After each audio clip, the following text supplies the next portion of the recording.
Assalamualaikum warahmatullahi wabarakatuh.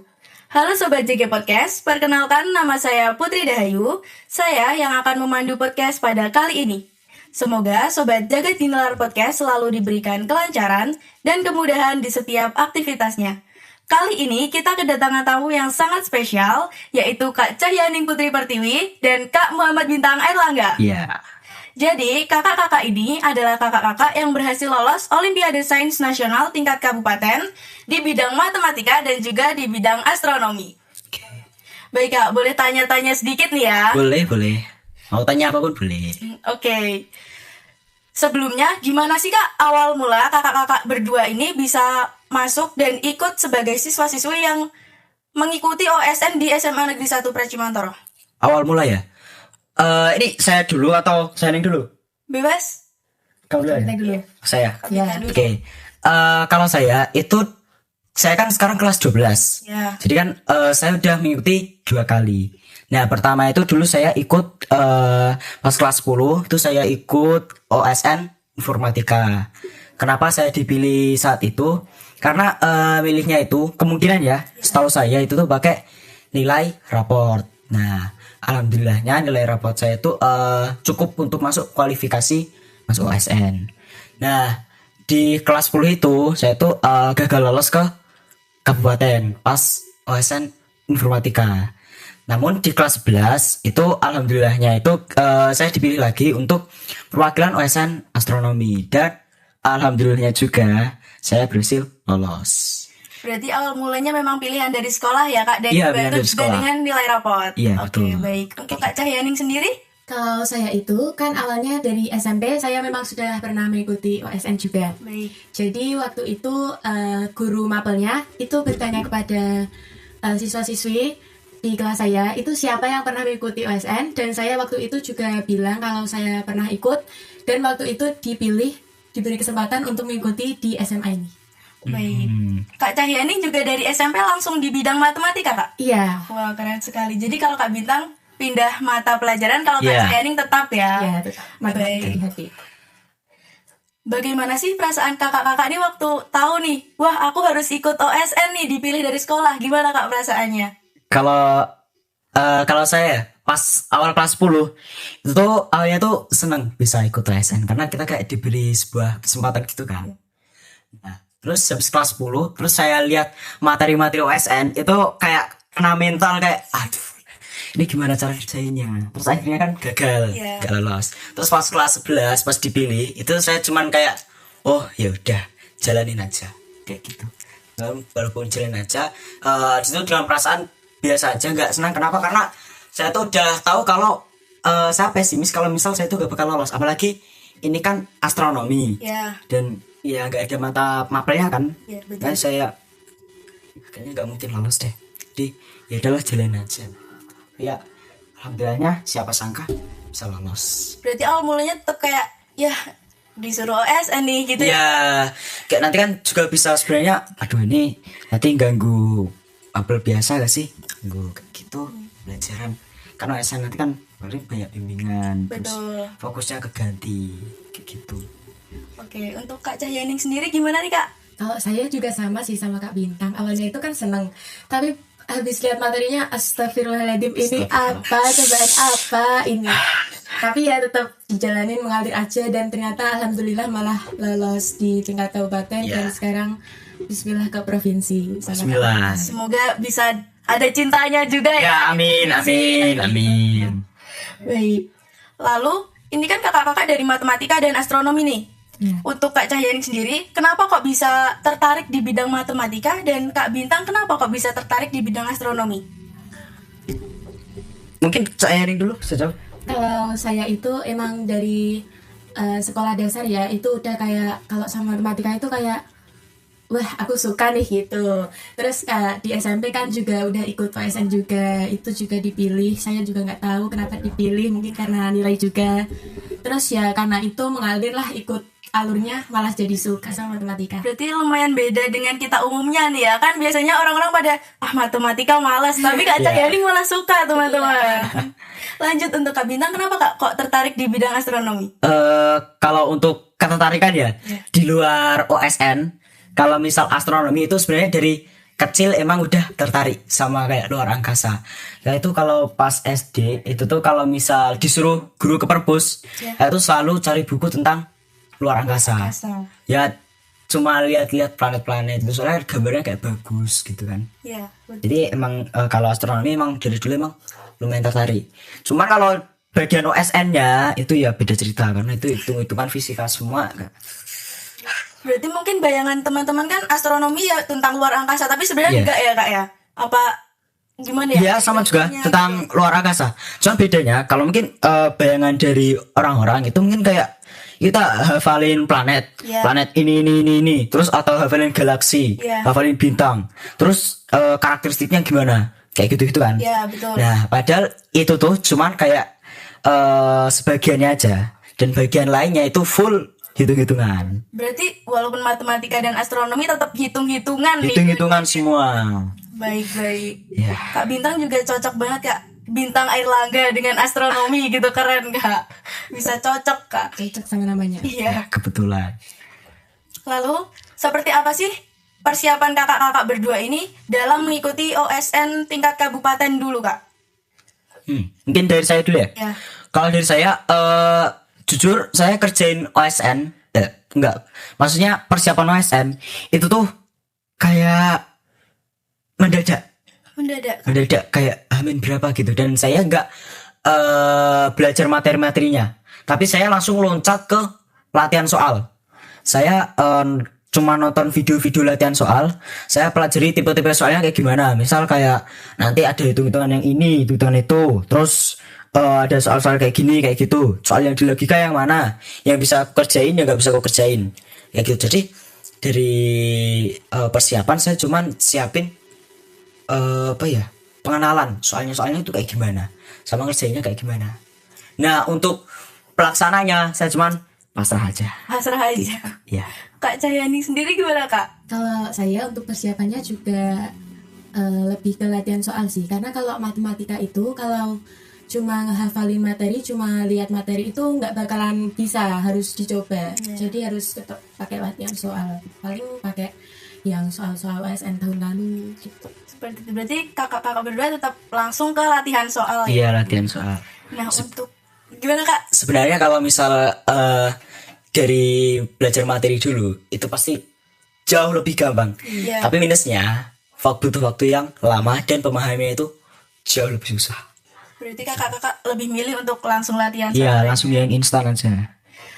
Kan kakak-kakak ini tetap latihan soal kan belajar berarti ya kak? Iya. Dalam sehari tuh biasanya kakak-kakak diwaktuin nggak sih, misalnya harus sehari targetnya belajar misalnya 2-3 jam gitu, apa gimana kak? Oke mungkin bisa jawab saya nih. Kalau saya pribadi sih enggak ya, karena aku itu jujur ya, kalau belajar itu enggak ada jadwal teraturnya, jadi cuma semauku aja. Jadi kalau aku lagi pengen belajar ya belajar, kalau aku lagi pengen main ya main, ya gitu aja, enggak ada jadwalnya. Jadi Iya, sama ngalir juga. aja. Iya. Dua-duanya sama nih. Sama. Berarti ya udahlah. dengan Iya ngalir udahlah aja, ya. gitu. Karena kalau misal kita timerin, kita nanti ibaratnya kayak sekolah. Iya. Dan kalau kita sekolah kan kadang kayak kita kadang ikhlas kayak kita jalan, tapi kadang kayak susah gitu kan. Jadi kita mendingan milih yang waktu di mana kita emang pengen. Iya. Pengen. Iya, gitu. Jadi biar nanti kita juga bisa lebih fokus dan nggak berdistract sama hal-hal lain. Jadi biar benar fokus untuk mempelajari itu gitu ya. Iya, betul. Oke, lanjut. Selain belajar, menurut kakak peran orang tua, teman, dan lingkungan sekitar tuh berpengaruh nggak sih kak dengan bisa lolosnya kakak-kakak ini? Banget berpengaruh banget. Setuju. Iya. Mungkin saya jelasin dulu ya. Ya. Kalau dari pandangan saya, kalau misalkan kita ini udah ambis, kita misal anggap aja saya misal selama 1 bulan saya mau full rencana belajar terus.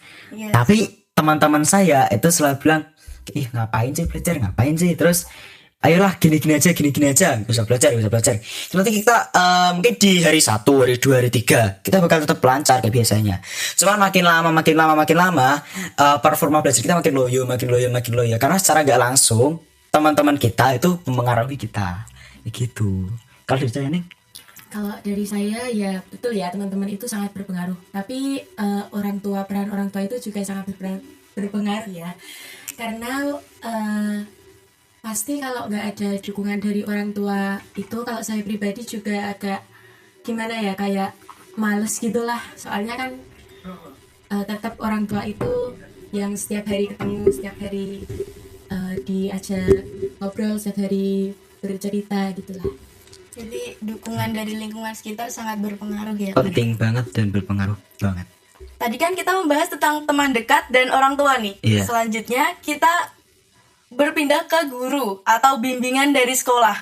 Kalau guru kan juga termasuk lingkungan sekitar nih. Iya, Dan termasuk. dari sekolah atau dari guru mungkin cara ngedukungnya dengan memberi bimbingan. Gimana sih menurut kakak-kakak ini? Mungkin saya nih dulu dari matematika.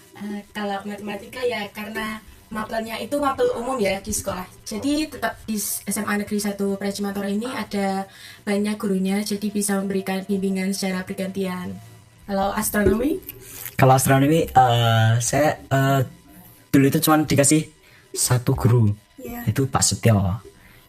Dulu saya tuh dibimbing sama Pak Setio kayak gini tentang pengenalan awalnya, terus tentang astronomi. Jadi saya mempelajari bagian luarnya itu kayak materi bagian luar itu dari Pak Setio.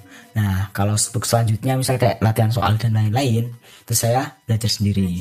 Tapi tetap dari dukungan Pak Setio, karena Pak Setio kadang juga ngirim misal kayak video kayak gitu. Dan tetap ada impactnya ke diri kita. Ada gitu ya. jelas. Oke, tadi kan ada bimbingannya.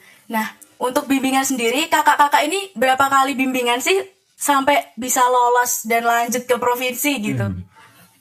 Mungkin saya dulu ya. Iya, boleh. Kalau nggak salah dulu itu saya itu bimbingan 3 kali. 3 kali. 3 kali karena awalnya itu rajin bimbingan. Minggu pertama itu kayaknya bimbingan 2 kali. Terus minggu kedua bimbingan lagi. Nah, minggu-minggu selanjutnya itu mendekati masa-masa, kalau nggak salah itu masa-masa SAT, ya kan? Iya. Nah, dari masa-masa PSAT itu akhirnya bimbingan kita ditunda dulu. Karena suruh lebih fokus sama PSAT. Iya. Habis PSAT ternyata kita malah kebablasan bimbing. Kayak gitu. Jadi kalau saya itu baru 3 kali bimbingan. Cuman alhamdulillah walaupun cuma 3 kali bimbingan, cuman dari 3 bimbingan itu saya udah dapat kayak gambaran tentang astronomi itu kayak gimana. Jadi saya kalau misal belajar sendiri atau apa-apain tuh gak bingung gitu. Berarti untuk Kak Bintang kan bimbingan 3 kali nih Kak? Iya. Dengan guru pembimbing yang sama itu Kak? Sama, tentunya? iya. Oke, untuk Kak Cahyaning gimana Kak? Kalau saya bimbingannya itu kalau nggak salah 2 kali ya. Itu sebenarnya waktu itu udah dijadwalkan 2 minggu itu full, 2 minggu sebelum OSN? OSN, pelaksanaan SNK. Ya. Tapi waktu itu ada kendala ya, kan juga itu barengi sama kelas meeting SMA Negeri 1 Prajimantoro. Jadi cuma dapat 2 kali kayaknya. Dan 2 kali itu dengan guru pembimbing yang berbeda-beda gitu Kak? Iya, beda. Nah kan beda-beda nih Kak. Kalau Kak Bintang tadi kan sama, jadi mungkin metode belajarnya sama terus. Kalau Kak Cahyaning kan beda-beda Kak. Gimana sih Kak cara menyesuaikannya? Apa malah metode dari guru-guru pembimbing itu sama semua Kak? Sebenarnya kalau dari 2 guru bimbing itu agak beda. Tapi ya kan cuma kalau saya itu kalau belajar itu cuma ngikutin gurunya. Jadi kayak gurunya gini ya udah ikut aja, gurunya gitu ikut aja gitu. Tetap bisa menyesuaikan diri ya? Iya, harus bisa menyesuaikan diri. Oke. Dari OSN astronomi dan matematika nih, kakak-kakak ada kesulitan nggak sih saat mengerjakan, apa berjalan mulus aja Kak? Pastinya ada ya. Itu nggak perlu kita jawab, pastinya udah tahu lah ya. Berarti ada gitu ya pertanyaan? Ada pakai titik ya Kak? Pakai titik. Siap, tips lah. Ya, tapi kalau saya astronomi beruntung banget. Astronomi itu soalnya itu pilihan ganda sama pilihan ganda kompleks doang. Jadi gak ada isian. Jadi saya kalau misalnya saya ada soalnya nggak bisa, saya tinggal di logika aja. Ya jawaban paling masuk akal itu ini atau ini. Kalau nggak bisa ya udah. Acak, kalau nggak bisa acak gitu. Ya acak ada udah. Kita harap siapa tahu hoki gitu. Alhamdulillah hoki benar. Alhamdulillah hoki. Alhamdulillah. Kalau Kak Cahyaning sendiri gimana Kak? Alhamdulillah juga waktu SMK itu saya ada juga soal pilihan ganda walaupun sama isian ya. Tapi itu kalau yang pilihan ganda itu saya masih bisa hitung-hitung terus masih bisa lihat yang mendekati itu yang mana. Jadi saya bisa bergantung sama itu yang pilihan ganda. Kalau untuk soal isian gimana Kak? Wallahu alam. Dikerjain sebisanya gitu Kak. Oke, kan dari pelaksanaan OSNK ke pengumuman yang lolos OSNK dan lanjut ke OSNP kan atau provinsi, itu kan lumayan lama ya, ada beberapa minggu gitulah. Itu tuh gimana sih perasaan kakak-kakak? Kalau aku sih santai ya, soalnya kayak ya udah kalau lolos alhamdulillah, kalau enggak ya udah gitu aja. Iya sama. Cuman bedanya kalau misal saya yang tadi kalau lolos alhamdulillah, kalau enggak ya udah. Kalau saya nggak ada pikiran kalau lolos alhamdulillah, kayak saya pikiran cuman kalah ya udah. Karena emang dari awal mikirnya tuh kayak emang bisa lolos. Dari awal udah pesimis. Iya karena sebenarnya pas saya kerjain astronomi pas di OSN, saya tuh gak kesulitan yang saya hadapi itu gak sebanyak itu, gak sampai 50% lah. Ini cuma kayak 30%, nah yang lainnya bisa jawab. Tapi pikiran saya itu tuh kayak kalau saya aja yang cuma belajar singkat, cuma belajar latihan soal bisa ngerjain segini, apalagi orang-orang di luar sana yang udah pasti kan jauh lebih kan belajarnya, jauh lebih matang persiapannya, itu kan pasti bisa ngerjain jauh lebih banyak lagi. Nah makanya saya udah pesimis. Berarti langsung dibandingin nih sama orang lain gitu ya? Iya, gitu. Waktu pengumuman tuh kakak-kakak lagi apa sih Kak? Kalau saya lagi main sama teman, terus kalau nggak salah lagi bikin seblak, terus pas baru masak, saya kan keluar dari ruangan, terus saya duduk, tiba-tiba ada notif dari teman saya, notif dari Janes, tiba-tiba bilang kayak manggil nama saya, terus kasih screenshotan gitu. Terus juga nggak nyangka saya itu selama 1 malam itu ngiranya cuma ngebug doang, soalnya websitenya itu gak bisa dibuka. Oh iya, sempat error ya? Sempat error gitu. Sebelumnya langsung jadi seporsi kemenangan Kak kalau kita sekarang Kak? Alhamdulillah. Untuk Kak Cahyaning sedang apa Kak? Kalau saya itu waktu pengumuman ya, itu kan jam 9 malam. Itu kan sebelumnya udah ada unduran dari Puskesmas, harusnya tanggal 3 Juli ya Kak? Iya, tanggal 3 Juli. Itu 1 hari. Terus jam 9 malam itu sebenarnya saya belum tidur kan. Saya tunggu.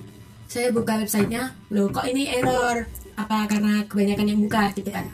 Ya udah kan, karena saya ngantuk saya tinggal tidur. Besok paginya jam 4 itu saya mau sholat subuh, saya buka HP dulu. Loh ini apa kok banyak yang ngechat, ternyata pada bilang selamat ya gitu. Terus saya ya udah kaget. Waktu tahu banyak notif masuk tuh kakak langsung percaya, waduh pada ngucapin nih, langsung percaya apa sempat buka webnya lagi Kak? Kalau saya sih percaya aja, tapi kayak deg gitu Kak saya. Sempat kaget ngebug gitu ya? Iya. Oke. Ada tips nggak sih dari kakak-kakak biar teman-teman yang mungkin kemarin belum sempat lolos nih, gimana biar bisa lolos gitu? Mungkin tips perbanyak latihan soal sih. Perbanyak latihan. Kecuali kalau misal waktunya panjang. Kalau saya ya mungkin rumusnya itu sebelum H-3 atau mungkin H-1 minggu. Nah itu tuh latihan materi-materi aja. Nah nanti kalau udah masuk minggu-minggu sebelum pelaksanaan itu langsung gas latihan soal. Tapi kalau jangan tiru cara belajar saya, soalnya cara belajar saya itu Lumayan 1 malam langsung latihan soal. 1 malam Kak? Iya 1 malam. Keren sekali Kak. Tapi bisa lolos Kak. Iya alhamdulillah. Kak Cahyani? Kalau tips dari saya ya, tapi ini bukan tips belajar ya, ini tips menjalani hidup kalian. Pokoknya ya jangan Tips menjalani hidup. ini cuma satu. Jangan terlalu dipikirkan, jangan terlalu ngoyo ya. Ngoyot ya kalian. Iya itu betul juga. Pokoknya kalau kalian ya memang benar tanggung jawab, tapi kalian itu jangan terlalu kayak aku harus belajar terus, aku harus kayak sampai istilahnya kalau HP itu kepanasan gitulah, overhead gitulah. Iya. Jangan terlalu dipikirkan. Overload ya? Iya. kata-kata Heidi ini teman-teman. Nanti Iya. diinget-inget terus ya. ICC ya. Oke. Lanjut ke pertanyaan terakhir nih. Coba Pertanyaan terakhir. kakak-kakak kasih motivasi ke teman-teman kita yang belum bisa berhasil lolos Olimpiade Sains Nasional Kabupaten kemarin, Kak. Gimana ya? Motivasi. Iya. Kalau saya jujur saya gak bisa kasih motivasi. Saya bingung kalau mau kasih motivasi gimana. Mungkin saya nih aja bisa Kalau kasih dari motivasi. aku sih pesannya cuma satu, tetap semangat. Oke, tetap Saya cuma semangat. satu teman-teman, tetap semangat. Iya. Oh ya, jangan sampai overload juga. Jangan lupa bertawakal kepada Allah Subhanahu wa taala. Itu teman-teman, jangan Kepada cuma Tuhan yang Maha Esa maksudnya. Oke. belajar tapi tawakal juga ya teman-teman. Tawakal. Baik, Sobat Jagat Dinalar Podcast, itu dia perbincangan kita pada kali ini. Semoga cerita dan pengalaman yang telah dibagikan dapat menjadi inspirasi, semangat, dan motivasi baru bagi kita semua. Terima kasih kepada kakak-kakak narasumber yang sudah meluangkan waktunya untuk hadir dan berbagi pengalaman yang sangat luar biasa bagi kita semua. Saya, Putri Dahayu, pamit undur diri. Sampai jumpa di episode Jagat Dilar Podcast selanjutnya. Wassalamualaikum warahmatullahi wabarakatuh.